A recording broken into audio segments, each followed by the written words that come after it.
Before we get into today's episode, I want to say that I finished this. Yes, so in the last episode, I said that I would finish this between episodes, and I have. It's looking pretty great.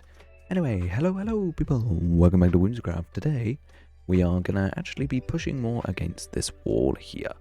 This wall moves towards my neighbour, and in between us, we want a lovely little train station. So that is what we want to build. But of course, we need to do designing, we need to get some block inspirations, we need to do a bunch of planning. So what I want to do first is I actually want to hop into creative. Now, I do have a slight issue in that my neighbour is on holiday, so that's helpful, but we should be fine. So yeah, without further ado, let's hop into creative. To start things off with our design, the most important thing is what we're building and what we're building it out of. And what we're building is this. This is the train station design by Fern. Actually, I don't think it is by Fern, but adapted by Fern on the server. And it's obviously pretty cool looking. And the most important thing is that we need to basically cover all of this up. This is the most compact design that's been made. As you can see, it's still got quite a lot of redstone bits, but it's mostly underneath, which is quite good, but obviously we still need to cover some of this up, which is where our block palette comes in. So the top row is my neighbour LTP's block palette. You can see it's got a bit more orange in it and kind of less different types of stone. I've got more turf, obviously the mossy, and some other more decorational bits, and water is a big part of my build as well. And we can kind of combine these to create something interesting. And I guess what I'm going to do is start by slowly replacing the blocks that are already here, and then covering stuff up. So some of this stuff is quite cool. So sticky pistons are not only in with the block palette with their green and grey, but they also happen to fit very nicely into LTP's block palette, because it doesn't just include these blocks, it also includes pretty much all redstone things, which is very handy. So for example, what I might do is I might get a trapdoor, one of these, and then just, break my entire schematic. Right, let's not use that then. We love when Axiom does that, but you can see I can just go through and I can replace these, and it's a good first step. So that's what I'm going to do. Obviously I'm not going to do all of it on camera, and hopefully I can at least start. And while I'm doing that, here's a little tiny time lapse, I guess. Let's go.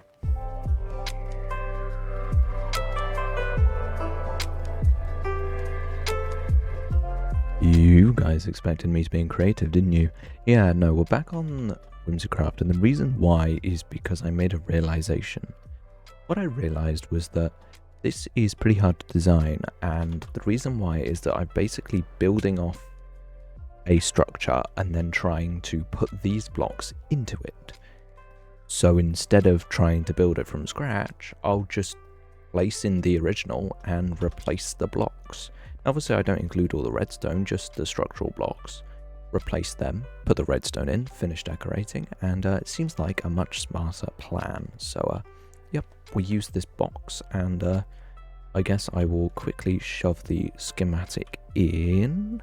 Ooh, I'm really smart, everybody. Look, the portal's on this side when it's supposed to be on this side, which means I've edited entirely the wrong schematic, so I've got to get the north-south version, not the east-west version. Yay! We love schematics that are directional. Let's go.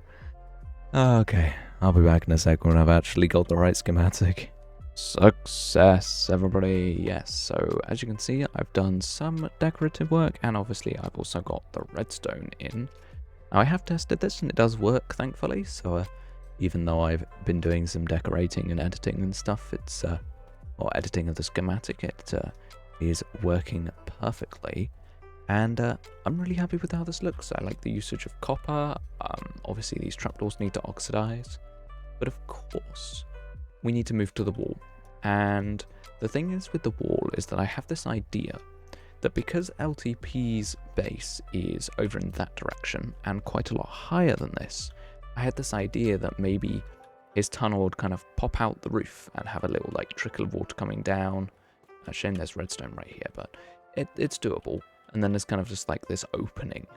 And that's pretty cool, but obviously it means that it's quite hard to decorate because I'm not quite sure how it's going to work. However, it's not stopping me from doing this section over here.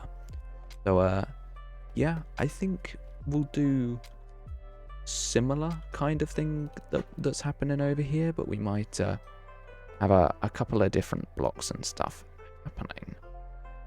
So yeah, I guess I'll get on with it. Significant improvements, everybody. Yes, I am incapable of speaking at this precise moment for some reason, but I'm very happy with how this is looking. Yeah, so what we've done is we filled in the walls with just stone and andesite to match what we've been doing on the floor. The glass is turned into trapdoors, although I'm not entirely sure what to do here. Maybe stairs is the move? Or alternatively, this can go completely into the ceiling and then we don't have to see it at all. One of those two is probably good, but I haven't quite decided. Other than that, I really want to talk about these roof struts, I guess. The thing about them is as soon as I put them in and came back, I had a realization. I was like, wow, this suddenly feels so much more closed, like the ceiling is pressing down on us. And that's a really cool feeling. It's very different. It feels like because there's so much light on the ground and so little on the roof, everything feels very compact and cramped. And for what is essentially a subway station, that is a pretty good feeling. Got a couple of different things that we need to think about next. And they basically come to finishing. We have a roof, which has got absolutely no detail on it at all whatsoever. And we also have an underground, which similarly has absolutely nothing going on with it. I think for the underground, the best thing to do is to make it look acceptable in terms of looking through the grates, but we don't need to do anything fancy at all. Probably something similar to what we have here. Just bricks and tuff all the way around all the walls and on the floor, just to finish it off. The redstone is actually already on blocks that look good, so we don't have to worry about those. But yes, the walls definitely need some work. So yeah, I guess this also needs sorting out because that looks a bit weird, but yeah, a couple of little things to sort out. But we're actually making a ton of progress here. So yeah, one thing I haven't figured out yet is what we're doing in the middle. So the point normally in the middle is that you have a bunch of barrels with signs on, and these store all the papers that make the train system run and tell the train where to go. Now they're normally stored in barrels, and barrels do not fit the vibe, and neither does this chest. So I think what I might do is I might actually use grey shulk boxes. I think they're an obvious choice in terms of colour, but not necessarily in terms of style, but I think they'll work rather nicely. So yeah, let's change those little things, or add those little things, and hopefully we will come back to something that I'm happy with. Alrighty people, so from underneath we are looking good. And it's actually just very, very simple. So it's very easy to think that you need to detail every tiny little section of a build. But if we go up here and hopefully bounce our way up, when we look down we see the wall continuing and then it's just grey. And it's like, cool, that's fine. We don't need to texture the floor, you're not going to be able to flip and see it. It's fine, it looks great. And I'm very happy. In a similar vein, up here looks pretty great as well. Went for stuff that's like fairly basic, but yeah, made progress. The ceiling is now all clean. However, it's a bit too clean, but I have a solution. And my solution is where LTP is going to come in. Not himself, because he's not here, but his block pallets. So right at the beginning of the episode, I showed that he used acacia. And I really like acacia. I think it's a really cool block that mixes extremely well with tuff. But I haven't used any. None. I have not used a single bit of acacia in this entire build, and I think that's a bit of a travesty. So what I'm going to do is I'm going to add acacia in some places to this build, including the ceiling, to hopefully make something that fits both of our vibes pretty well. And yeah, so obviously I'll be going back and forth to his base for a bit of inspiration myself. But yeah, hopefully we can come up with something. Now, a little trick that I've been doing is placing copper on these trapdoors to make them oxidize, because they will not oxidize and it's extremely annoying. Obviously this tube is even more painful. It's like oxidized one bit and that one was a different one. Like, so annoying. But yeah, it will get there eventually. So yeah, I guess I will go and take some inspiration off LTP and then hopefully introduce some acacia into this build. And maybe light the portal at some point. But yeah, let's go.